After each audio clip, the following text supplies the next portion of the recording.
Welcome back to another episode of Mind, Your Body, and Soul, the Healthy Podcast. I'm Joseph Ward, as always, joined by Mathias Sweet. What's going on, Mathias? Nothing much, Joe. Just out here, living a life.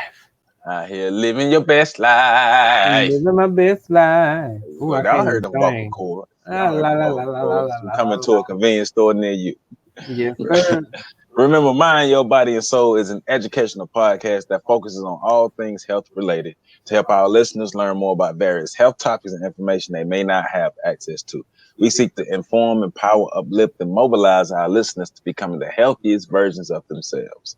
And remember, Mind, Your Body, and Soul, when everything is going every Wednesday on our website, www.nmcpodcast.com. And don't forget our parent website, www.neighborhoodmedicalcenter.org. I want you to see my eyes when I say that. And All remember, you have we're to do back. is turn sideways, Joe, so they can read the logo. Right. You see it. You see it.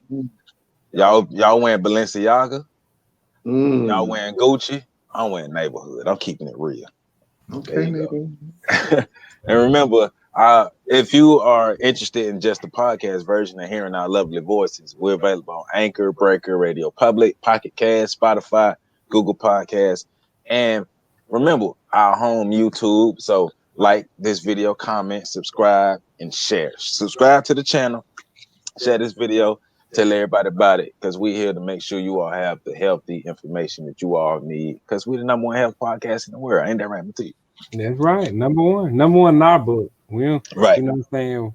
There might be somebody else, but we always gonna be number one no matter what.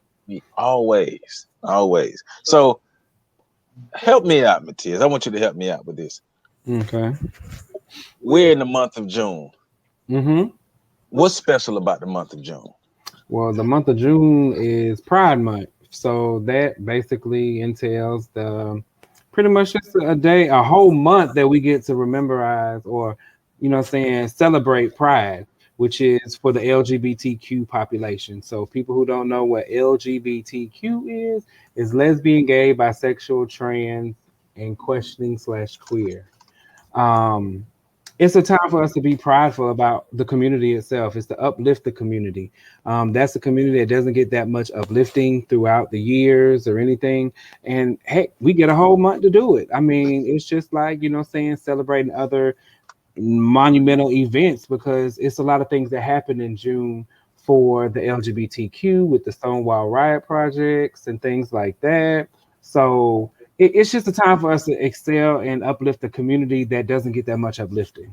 Cool, cool, cool, cool. Because we here to uplift all of our community. So now I usually will introduce the guest by myself, but I need your help with this.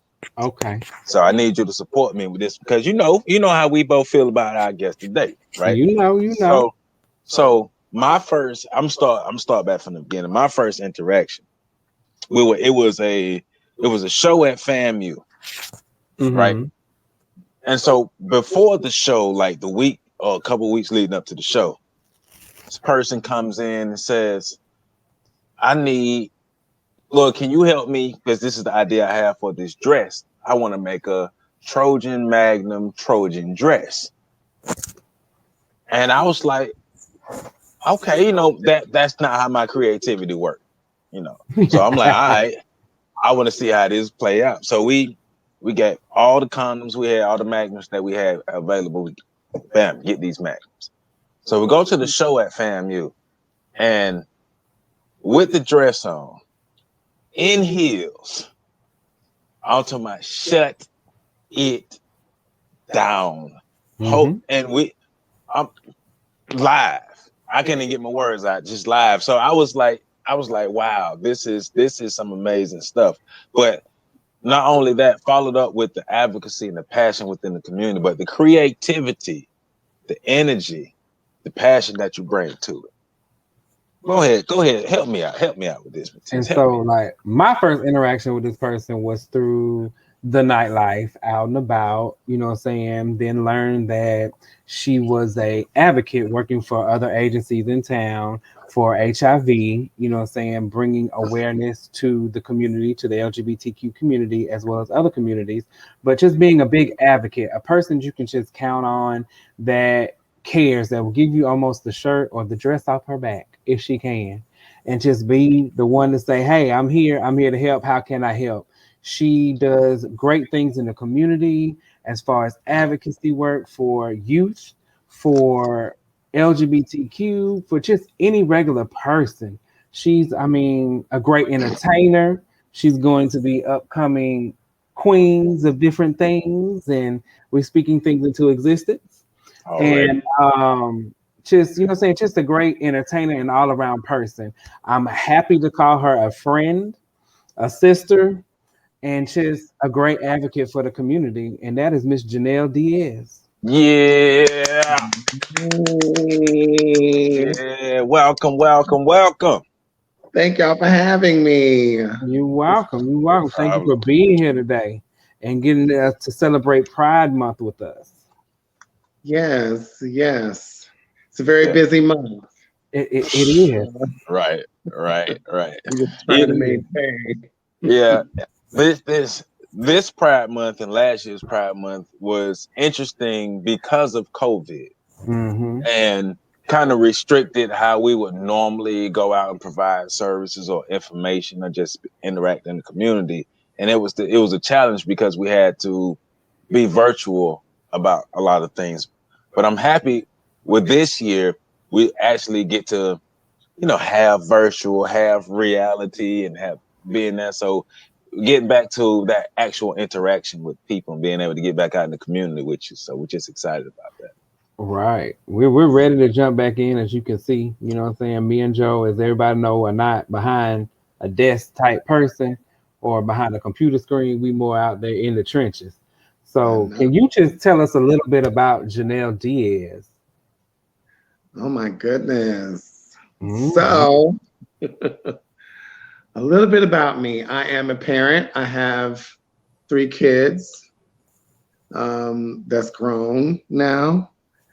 I am an advocate, working very closely with the community on various topics and different things. HIV being one of them, and homelessness being another. I also work uh, for CCYS, Going Places, where I run a drop-in center where we help at-risk and homeless youth, trying to make sure that, kids have, access to showers and computers, and teaching them how to, uh, get a job, get their portfolios together and their, all kinds of things, giving them access to food, hot meals, a place to just kind of just chill. Right. Mental health is very important, making sure that they have a place, someone to talk to, things like that. So, it's a whole lot. I am very passionate about my work and the things that I do for the community. This is something that I've always wanted to do, not quite sure how I was going to go about in doing that. I think in light of Pride Month, for so many years, I did not have that pride of, of being who I am, because so many people were speaking down on me and telling me that, this is this and that is that, when, the ultimate self-love is, being true to yourself. Right. So, Right. So I do want to ask this. Why?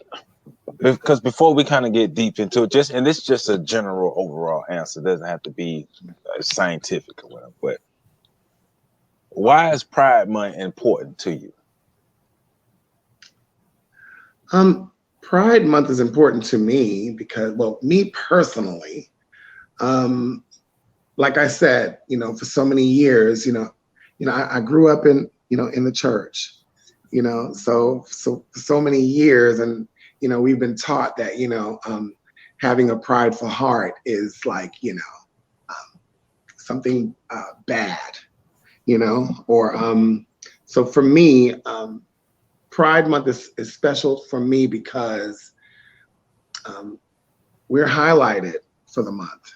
I know it's only a month, but it's important because it brings light to everyone else around us of who we are. It gives us a chance to express ourselves even the more, even though we're not in the closet, even though we're not in the background. But sometimes people pick and choose their times and when they want to pay homage or respect to communities, or we have our Black History Month that we,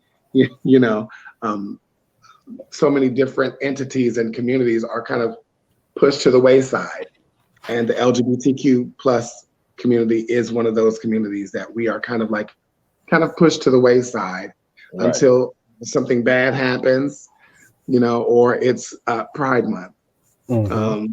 Things are changing, thank goodness, and they are getting better, and we are grateful for that. But Pride Month is very special to me because it highlights our community, and this is the time where a lot of great stories are being told, and people are being heard. So it's just a great time. It's just a great time. Okay. So, Joe, we're going to spin it off a little bit. Since you're an ally to the community, because I would consider you an ally, what would you feel like your version of Pride would be for that community? Well, first of all, for me to shut my mouth and listen, and come to some understanding before, because I hate when people come into a community who are not part of that community and just come with all ideas and all these things of what I plan on doing for somebody, and I haven't talked to you. I don't even know what you need. So it'll be for me to shut my mouth and listen and learn the needs and see where I fit in, because I might not even fit in where I believe I fit in. Right. And so it's just being able to really allow people to help me help them by being quiet, listening, learning, gathering understanding, and then once all that happens and rapport and relationships is built, them letting me know, all right, we need help, this, here and here and here, and I can go be able to provide the support to the best of my ability, and not just be there or be present or be for no photo ops or whatever, but actually make a difference within the community that I'm serving. Because I just feel like as a person who is not a part of this community, it's very disrespectful to come into somebody's community with the idea of, well, I know what you need. No, I don't know what you need. So help me understand what you need so I can do my best to help you help yourself. Okay. So that's how I feel about that. That's good. Yeah, like for me, yeah, because that's really deep. Like for me, it's a difference, because living in the community every day, it just gives me a chance to be more prideful of who I am. It lets me know that I see more and more people every day that are professional, that are coming out with stories, that are saying, hey, I'm these big time people that's coming out with stories saying it's okay to be who you are and still live the professional life. You don't have to fit into that box. And I think that's what a lot of people try to put people in the LGBTQ plus population. They try to put us in a box, and we're not all the same. We don't act the same. We don't do things. So like for people just to get to know, especially the allies, to get to know and see how people act, because there's some that are professional that you would never ever know that were part of the community, but they just don't advertise it because of things that they could lose. And you shouldn't treat people that way. So this month to me is just an expression of that people are trying to get better in acceptance of us and hearing our stories and being able for us to express ourselves and not have any backlash to it. That's what pride means to me. Okay. So help us understand a bit more about the history of pride, because I'm big on history. And I think we could better be able to have better ideas and bring better support to the table if we can understand the history of pride. So between the two of you, but especially Janelle, kind of help us understand the history of Pride. When did Pride start? Why was Pride started? And what were some of the events kind of that led up to it? Because Mathias mentioned earlier Stonewall. So kind of helping us understand those things and how we got to where we are today. Yeah, back during Stonewall, it's actually so much. There's so much history. You know, I am blessed. I have been through a lot. I still go through discrimination today, but I am grateful for those who paved the way for me, for those queens and those individuals who had to go through the Stonewall Riots, and having to deal with police brutality and having to be judged and having your names. Some of these police used to go and raid these clubs and these scenes. And, if you got arrested, your name was going to be posted in that newspaper. And, some of these individuals were put to shame. It was shameful for you to be, gay and to be caught at a gay club. This is where a lot of, this is where, our trans community, got started, even with, people who are questioning to this day, people like me who was able to, I was married. I was, I had children. I waited for my transitioning, for the simple fact of trying to wait for my kids to graduate, high school and things like that. So I can only imagine what it was like during Stonewall time, during that era, during that time, where, you were pretty much put to shame because of who you are, who you wanted to be, who you wanted to love, how you wanted to dress.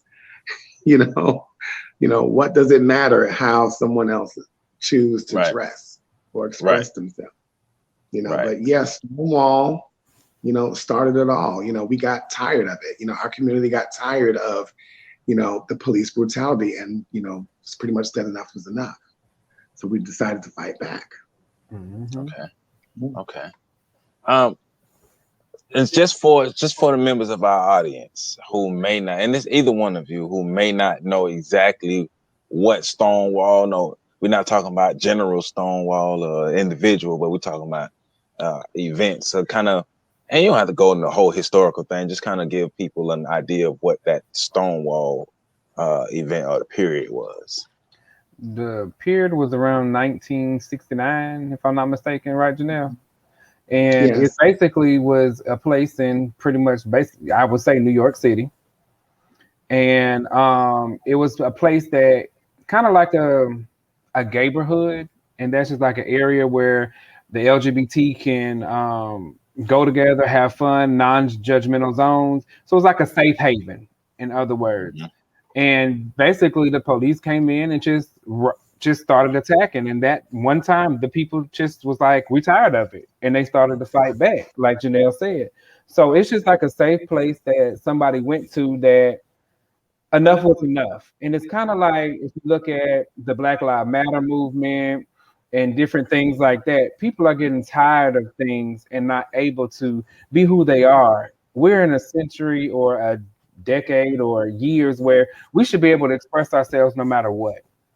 And so for the riots to happen back in the 1969, around 1969, it was a time for our people who paved the way for us to fight, to say enough is enough. If I wanted to wear a dress and a wig, let me be who I am. I'm not bothering anybody.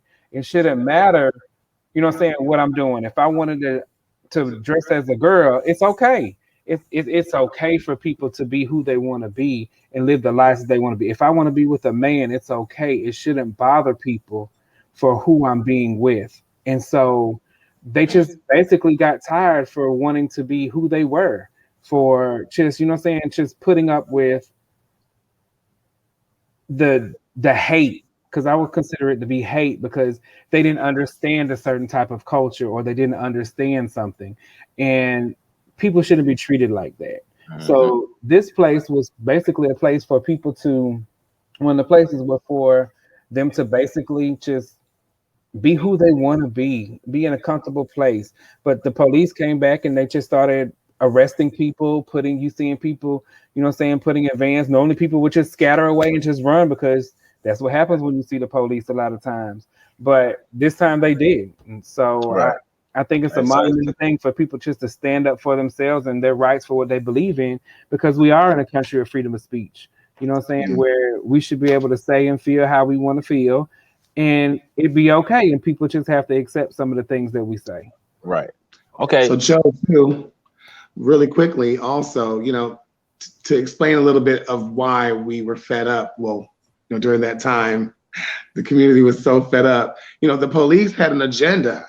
A lot of times, sometimes the police actually set up like say for instance, there was like if there was a park, where people met up at. Sometimes the police would, do undercover ops just to set themselves up as like, they'll dress up, really alluring and things like that. And even as far as like, having some sexual contact just to get people arrested, for having, being gay.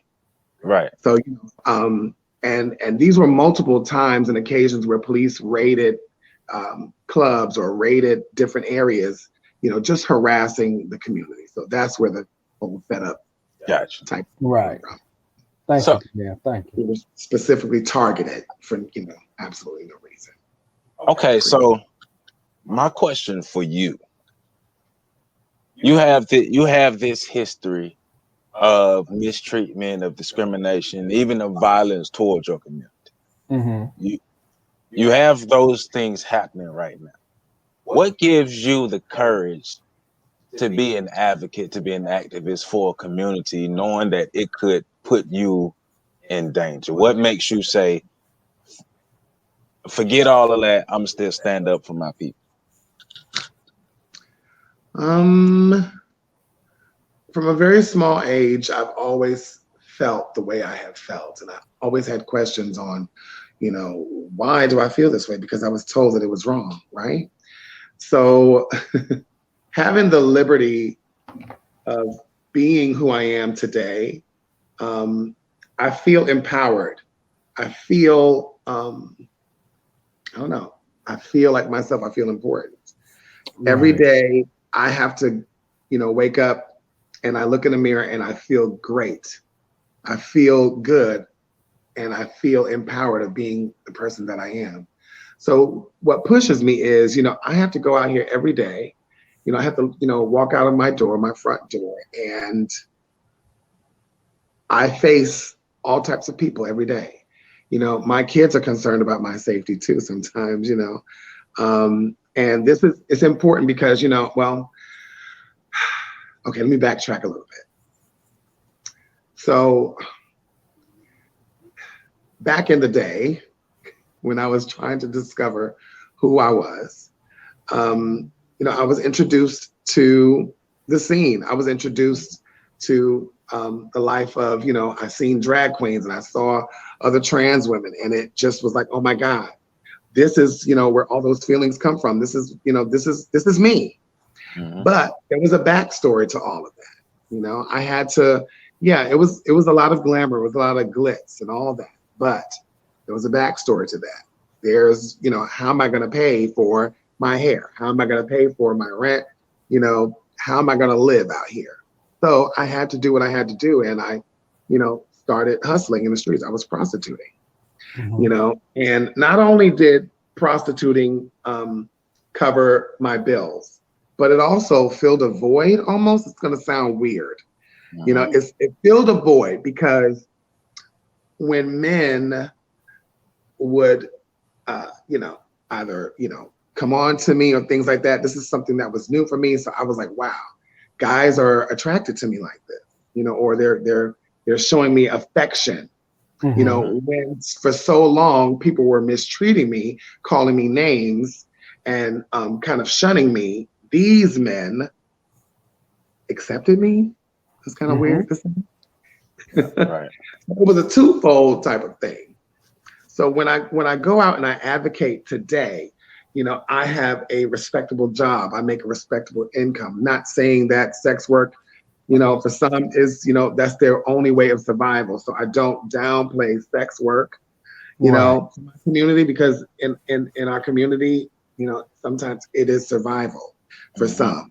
But it is important for me to say, hey, look, I'm someone that comes from that, and I totally understand that. But I want to let you all know that, look, there's more out here. There's more out there. Love should not say, hey, look, love shouldn't have to be so jaded. Meaning, self, I need to learn to love and respect myself. So that's where that passion comes from. That boldness comes from having had to be in the muck and the miry, literally, down in the trenches, almost being killed, so my passion runs deep. It runs deep because, of how I was raised. It runs deep because I want to set an example for my children. It runs deep because everybody looks at the book and not even try to read the book.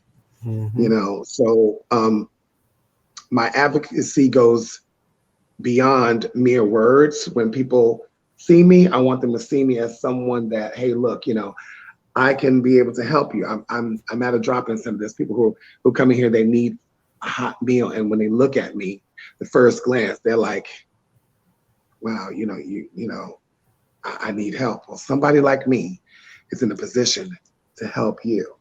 Every time, every day, the more and more people see people like me, we are breaking barriers, and we are tearing down walls, and we are showing people that, it is the inside that what counts.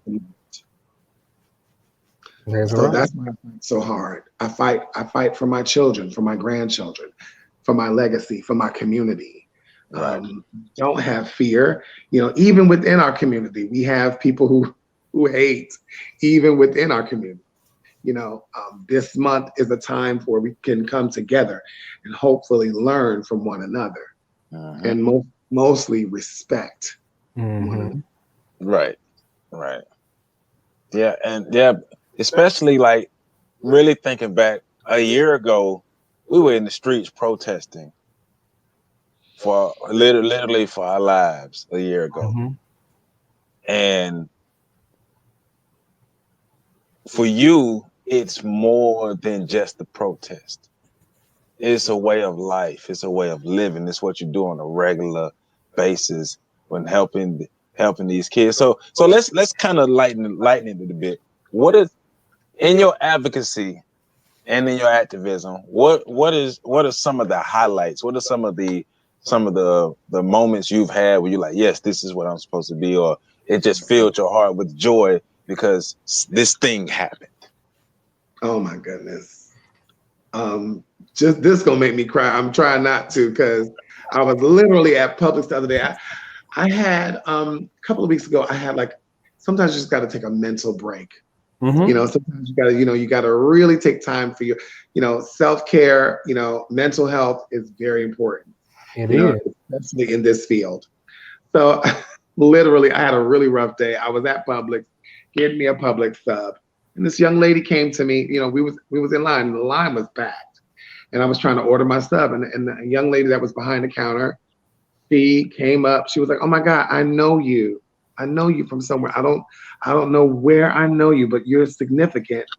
And I'm trying to remember where I know you from. And I was wearing my Going Places shirt.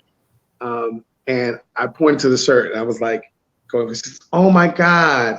And she started crying. And this line is packed. People are like waiting in line, and this girl is bawling, crying. And she said, she's like, oh my God, I want to thank you so much. You helped change my life. She goes, during that time, I was really down. I almost feel like, Miss Seeley,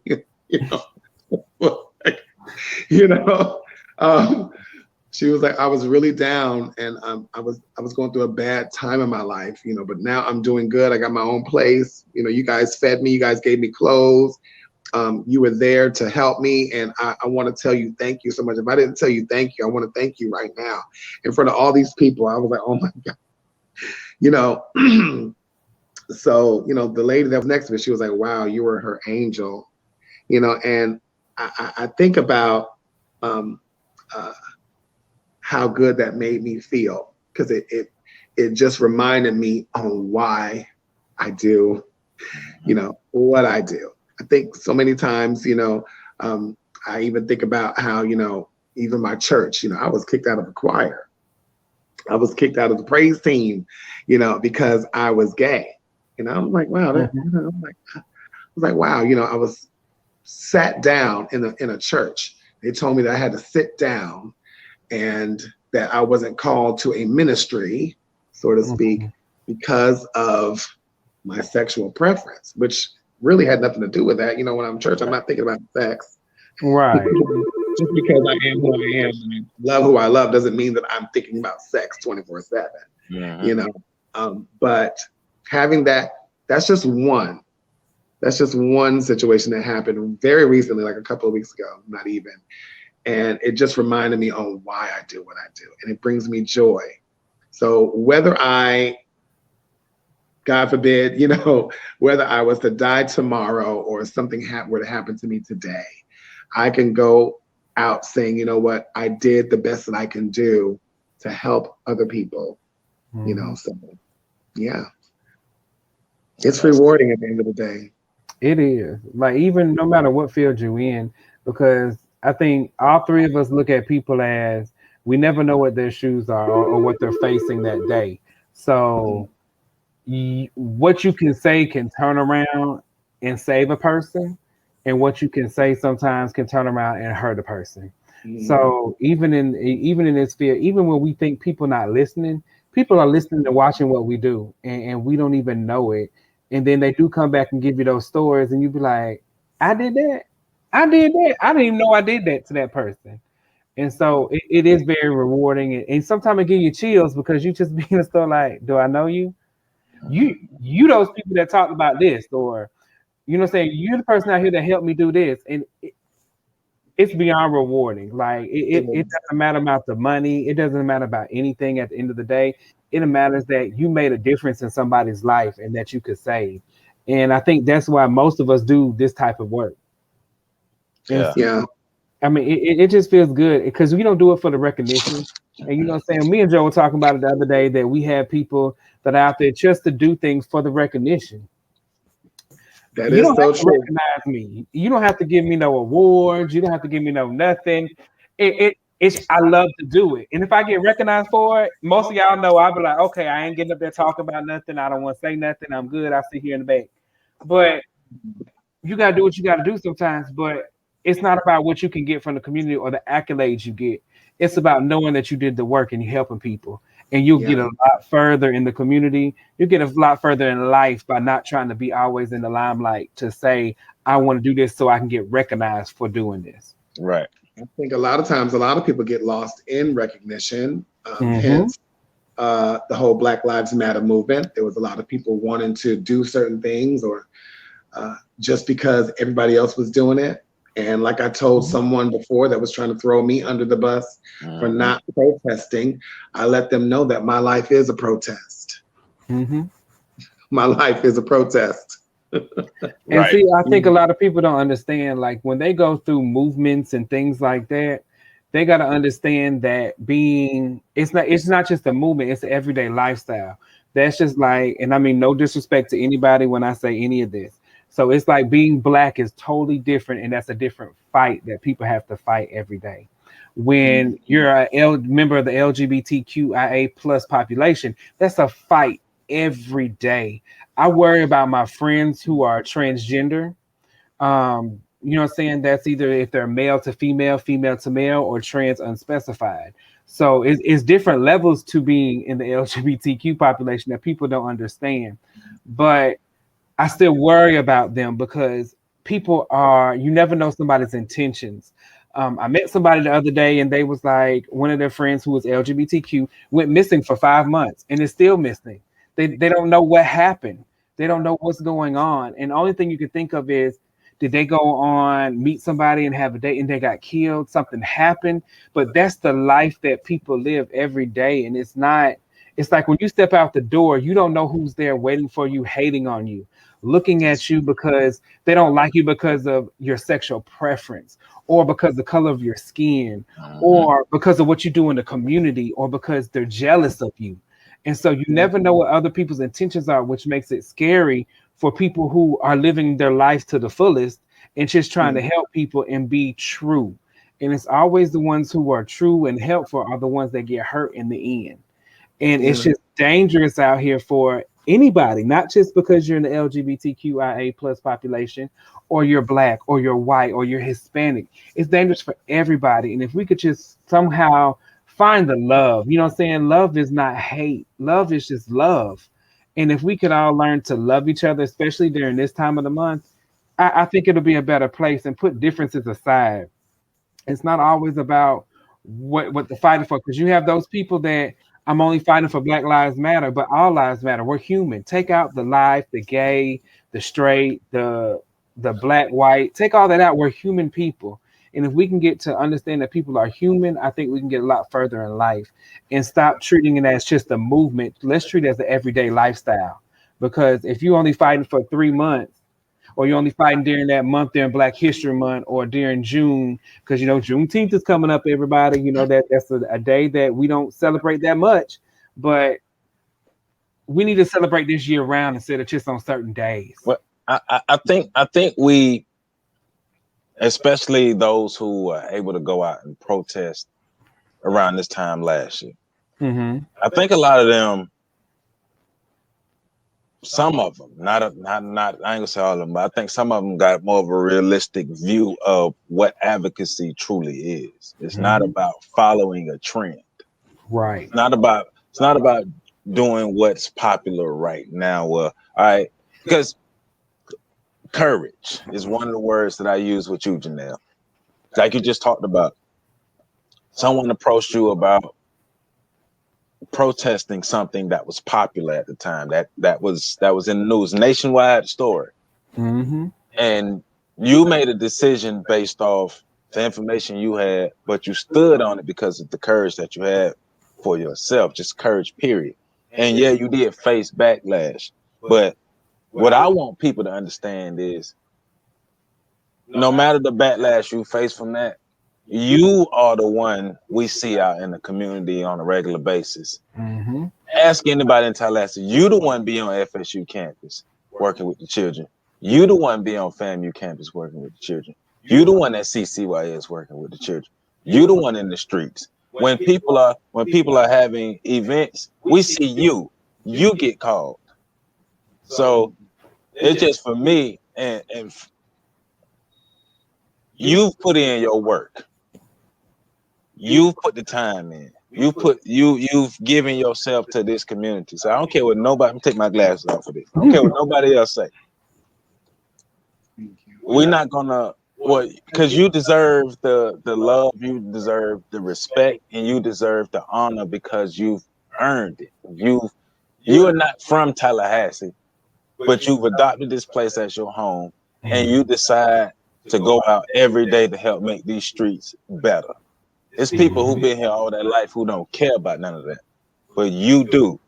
You get the courage award from us because you don't have to do what you do. You can only just think about yourself and just say, I'm gonna just go through this. And despite all that other stuff, you get the courage award because you're doing it on a regular basis beside, rather than hiding behind the keyboard or hiding behind the organization. When we are in the community, in the undesirable places, we see you. So that's what I want to say about you. Appreciate that. No problem. No problem. A whole lot. You know. And go ahead. No, sorry. It was sad to see, and I didn't mention, but I will because it's very important. You know, I started a support group, a transgender support group, because I felt like we needed it in our community. There was one that we had here, but you know, the leader of that organization was just, you know, tired. They were doing a lot of work, and I hats off to them, but sometimes it could be draining, being a leader, and it just was just tapped out at the time, and decided, to start a support group, having the support of, other agencies like, Big Bang Cares, even Neighborhood, things like that. We got a lot of support from the community, and it has grown to, the support group was capital T, and now we are an official 501c3, and we are not just a support group, but we are the LGBTQ plus umbrella. So you will see some new stuff coming from capital T. We're working very hard on providing, providing space for our especially the transgender community. So now I'm gonna need you to elaborate a little bit, because you've been doing work with the mayor and everything. So we need to tell people about some of the stuff that you've been doing with the mayor and your initiatives. Yeah, I have been sitting on that's where I kind of got a little bit of the backlash. I'm not a politician. I'm not a politician. But I am sitting on the advisory council with the mayor, the LGBTQ plus advisory council with the mayor. And I'm grateful for that. I'm grateful that, during time of trouble in our community, the mayor called me, asking my advice, asking for my opinion on certain things. I appreciate that. I know a lot of people don't understand it. I know a lot of people don't like it, because it's the mayor, it's a politician, but we have got to have our voices. Our voices need to be heard. I am a member of this community. I did not appreciate the backlash that I got, because it was misconstrued. So much so that even in an article, they forgot to mention that I was a transgender Black woman, but fighting and advocating for the transgender community. Yet you're throwing me under the bus and even putting my life in jeopardy. And to this day, these individuals, these entities have not apologized to me yet, but it's okay. I forgive you. That's it. Forgiveness is the key. But because I have to, because there is work that needs to be done in this community, and we have got to work together. We got to work together, So I don't mention those things a lot, because I do like to be behind the scenes.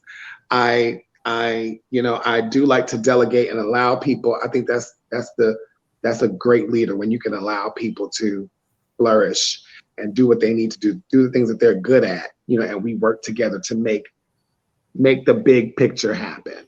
And that's what it's all about. I want to see a place where these shelters, that's in our community, that's a whole nother topic. But these shelters in our community, shelters are not a safe place for trans women, especially our Black trans women. Our Black trans women are pushed to the side. We are murdered on a daily basis, and nobody says anything. So it is important for me to provide a safe space for the Black trans women here in Tallahassee and surrounding parts, or wherever you are, to have a safe place for our Black trans women.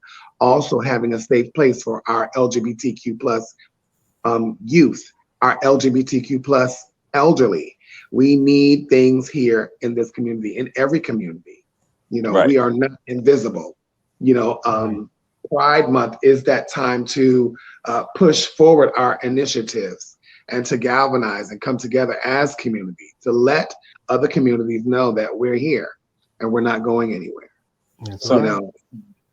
So how does a person find advocacy groups or support groups or safe spaces? So let's say somebody's young, or somebody may be new to the area, or they're just becoming comfortable with themselves and they want to find support groups or safe spaces. Where do they find those at? So, I work here at Going Places. Going Places is a place where we like I said, help at-risk and homeless youth from ages 11 to 24. Pretty much, CCYS is an agency that helps at-risk and homeless youth.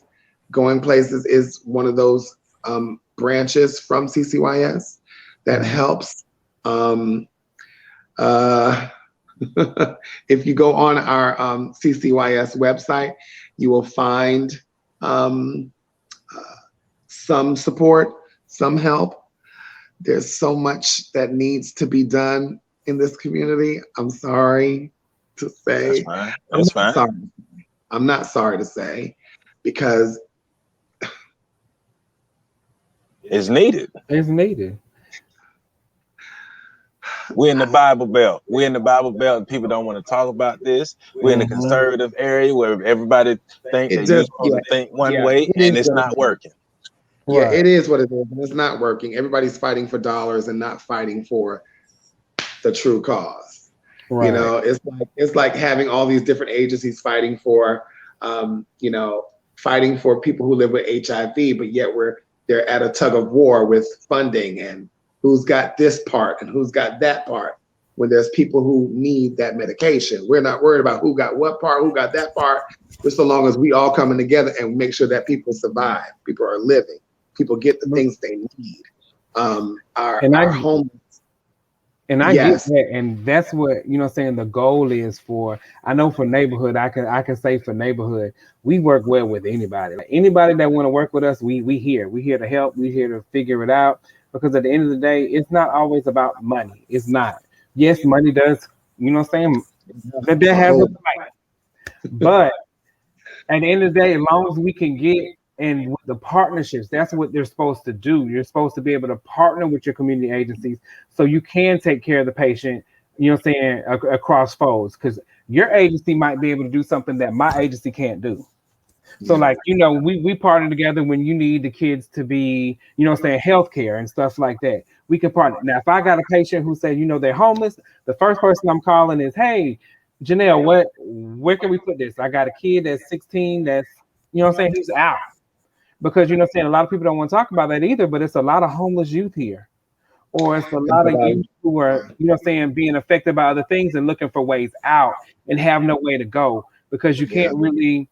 Sometimes, and I don't want to take this in the wrong way, but sometimes everybody who's in the field to help you isn't there really to help you. Hey. Yeah, I totally get that. I mean, that's very... So you just have to be careful. Yeah. I mean, we literally just this past weekend had a youth come to the shelter. Let me hush my mouth like that. But we encountered a youth who literally was beaten by their family because they found out that they were gay. And they figured that they would beat the gay out of the youth. Stuff like that is heart-wrenching. And the ignorance, it just blows my mind. Yeah. So these are things and stories that makes me want to fight even the more to being able to provide a safe place. We don't have enough of them here. Right. We don't have enough of safe places and shelters and places where people can actually live, get the things that they need and the help that they need to become a better individual. Not only do we should be providing shelter, but we also need to be providing them resources and help to getting them back on track so they can, live a sustainable life. Right. So what are the hours of the drop-in center so people could know, because that's one of the people that we know now is a safe place for anybody of youth age. Like, what's the ages that you take and what are your hours of operation? So our hours of operation are from 10 a.m. to 4 p.m. Okay. We are located on 2407 Roberts Avenue. Okay. Oh my God, I don't know the number by heart. It's terrible. Yeah, we'll put it. It's gonna be in the description. We're gonna post it in the description. Yes. You can put our website and of course our Facebook page, Going Places. You'll see me, my coworker, Mr. Larry, who is awesome. He's great. I am blessed to work around individuals who are caring and really love the work that they do. I'm blessed to work around community volunteers who are relentless in giving. I tell you, the great hearts that we have here in Tallahassee is just, it's phenomenal. So, but yeah. Nah, it was a little joke about CCYS, because I think CCYS is phenomenal. They've been doing great work. I know I've been doing work with CCYS maybe since 2010. And it stands for Capital City Youth Services. Yes. But you know, I got jokes sometimes, and people be believing some of the stuff I say sometimes. So they're like, well, what does CCYS stand for? And I was like, well, it stands for Cecilia, Yancey, and Steven. Those were the first 4 kids that they was able to bring in back in 1974 when they first started. And so people was believing me. I had to stop saying it. Because people was, I'm just playing. It's Capital City Youth Services. That was pretty good. That was pretty good. I got to stop doing that. So CCYS, also Capital T. How can people learn more about Capital T, get in contact with Capital T? You know, we have a Facebook page. Our Facebook page, you'll see it. On Capital T. Just look up Capital T. It'll come right on up. Our Facebook page announces all the different activities and programs that we have going on. Our support groups. Also, our webpage, we're still working on our webpage, but you can find us at www.capitalT.org. And yeah, we're doing big things. Like I said, once again, I'm surrounded by beautiful individuals who help. I mean, there's no way in the world I could have done what has been going on without the people who I work with, with Capital T, my board members and things like that. They're just amazing. That's good. That's real good. So one last thing. If you had to give advice, or you got the chance to give advice, and I know you do have the chance to young people, anybody who's wanting to really come out and express themselves, live their true lives, live their truth, what's a tip or advice you would give that person to not only live their truth, but be able to live their truth to the fullest and be as happy and healthy as possible? My advice to anyone is, to that extent, and sometimes it's hard, but you have to be selfish.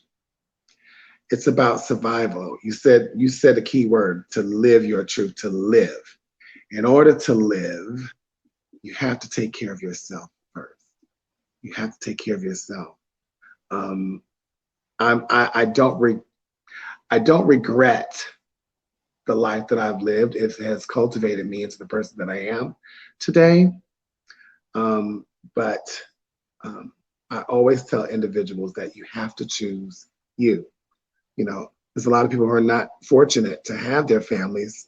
Sometimes people don't have their friends, and sometimes they don't have support systems. They only have themselves. So that's why I always say self-love is the best love that you can offer yourself. Because at the end of the day, if your family or friends or anyone that supports you really love you, they will support your decisions. There it is. That's how we wrap this thing up on a good note. Janelle Diaz, everybody. Janelle Diaz. Thank you so much for having me. I appreciate y'all. I love y'all so much. And I thank y'all for the work that you do. Every time I call, you guys are always there. And you guys have been ride or die with me for some years now. So I love you guys. We love you too. And we want to say anything we can do to help you and CCYS out, we're here. We're going to be calling on you soon. We're trying to wait and see what the final verdict is as far as, certain outreach events that we're ready to do. So we have big things planned. So be looking for a call. Well, we here at Going Places and Capital T, we love you guys. Thank you so much. No problem. Thank you. Happy Pride. Happy Pride. Yes, happy Pride. Hey y'all, this is Mind Your Body and Soul, the healthiest podcast ever. Remember, it's an educational podcast that focuses on all things health related to help our listeners learn more about various topics and information they may not have access to. We seek to inform, empower, uplift, and mobilize our listeners to becoming the healthiest version of themselves. www.nmcpodcast.com is our website. Remember, neighborhoodmedicalcenter.org is the parent website. Visit your new home for medical care. And we're also available on Anchor, Breaker, Radio Public, Pocket Cast, Spotify, Google Podcasts, as well as YouTube. Subscribe to the channel, like, comment, and share. Hey, see y'all next week. Peace out.